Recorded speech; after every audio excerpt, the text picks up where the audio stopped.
I can only pray this goes over well, but I've heard a lot of praise for the ending of GT over the years, and while I understand where it comes from, I think there are reasons outside of the ending itself that give it its status as a great ending to Dragon Ball, but I just want to point out a few things that I think we purposely overlook and push to the side that makes this ending less nostalgic than I think it should be.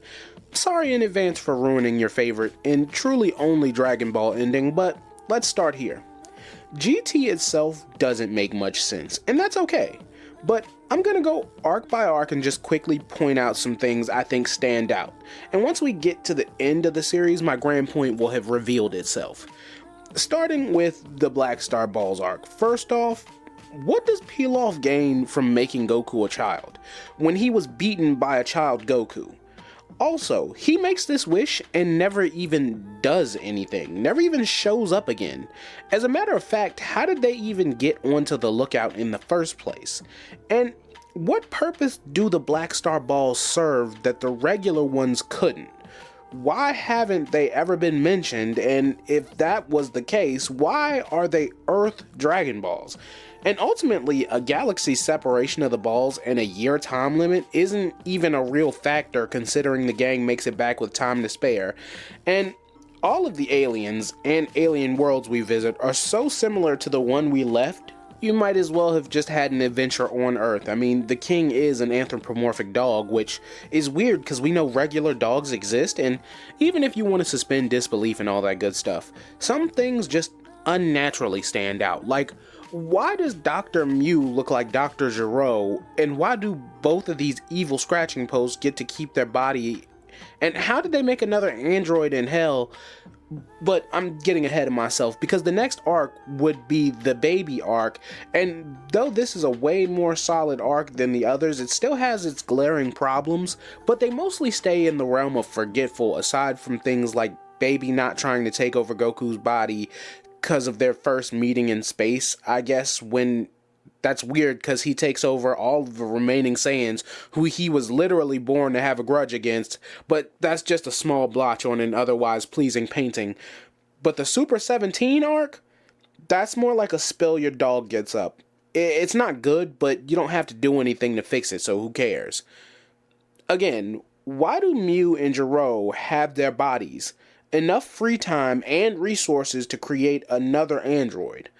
Why would they remake 17? There can't just be another 17 in hell because 17 was wished back after the Cell games. And why would 17 fuse with 17 and not 18 the way Cell would have to make his perfect form? And I could even get past that because either way, that's just a filter on hell opening up and releasing villains past, which simultaneously sets the stage for the very next arc, so I'll talk about it there, but this is my last say about the Super 17 arc, and kinda the series as a whole after the baby arc. And it's just a little nitpick, but Goku spends way too much time in base and Super Saiyan in any given fight. And I know it's for suspense and timing and blah blah blah blah. Listen, man, if you're going to introduce something as powerful as Super Saiyan 4 in the middle of a series, be ready to use that shit or have it be inaccessible until the 12th hour, like Ultra Instinct. But don't goad me on every episode when I know the main character not only has an ability that can solve this easily, but he is going to use that ability to solve this easily. That'd be like if there was only one small building everyone had to do their taxes in, so there was a line.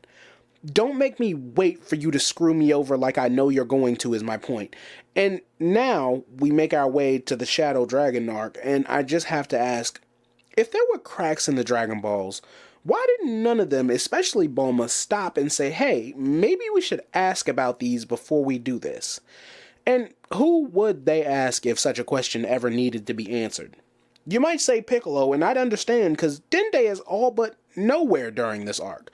And we gotta save him for later, because look, there are so many questions just for each arc, but the main reason I made this video is specifically about the last 6-7 episodes of the Shadow Dragons arc, so like the very tail end of the series. And I'm gonna start with the lesser of my 2 points here, but the Super 17 arc did not sufficiently set up Goku's Deus Ex death.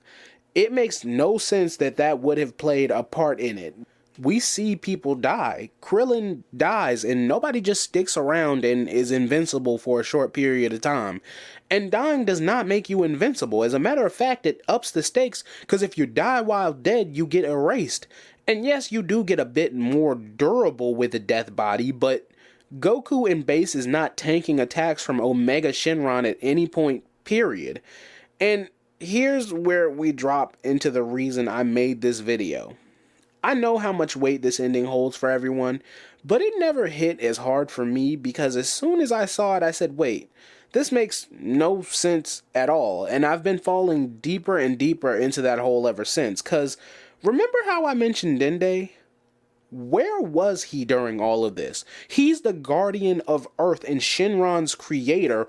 Why does he have no info about this? And why is Popo saying he remembers this from another planet?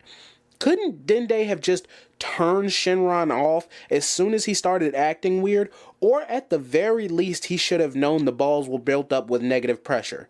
Shenron has stated before he is only as powerful as his creator. So why is this even allowed to happen?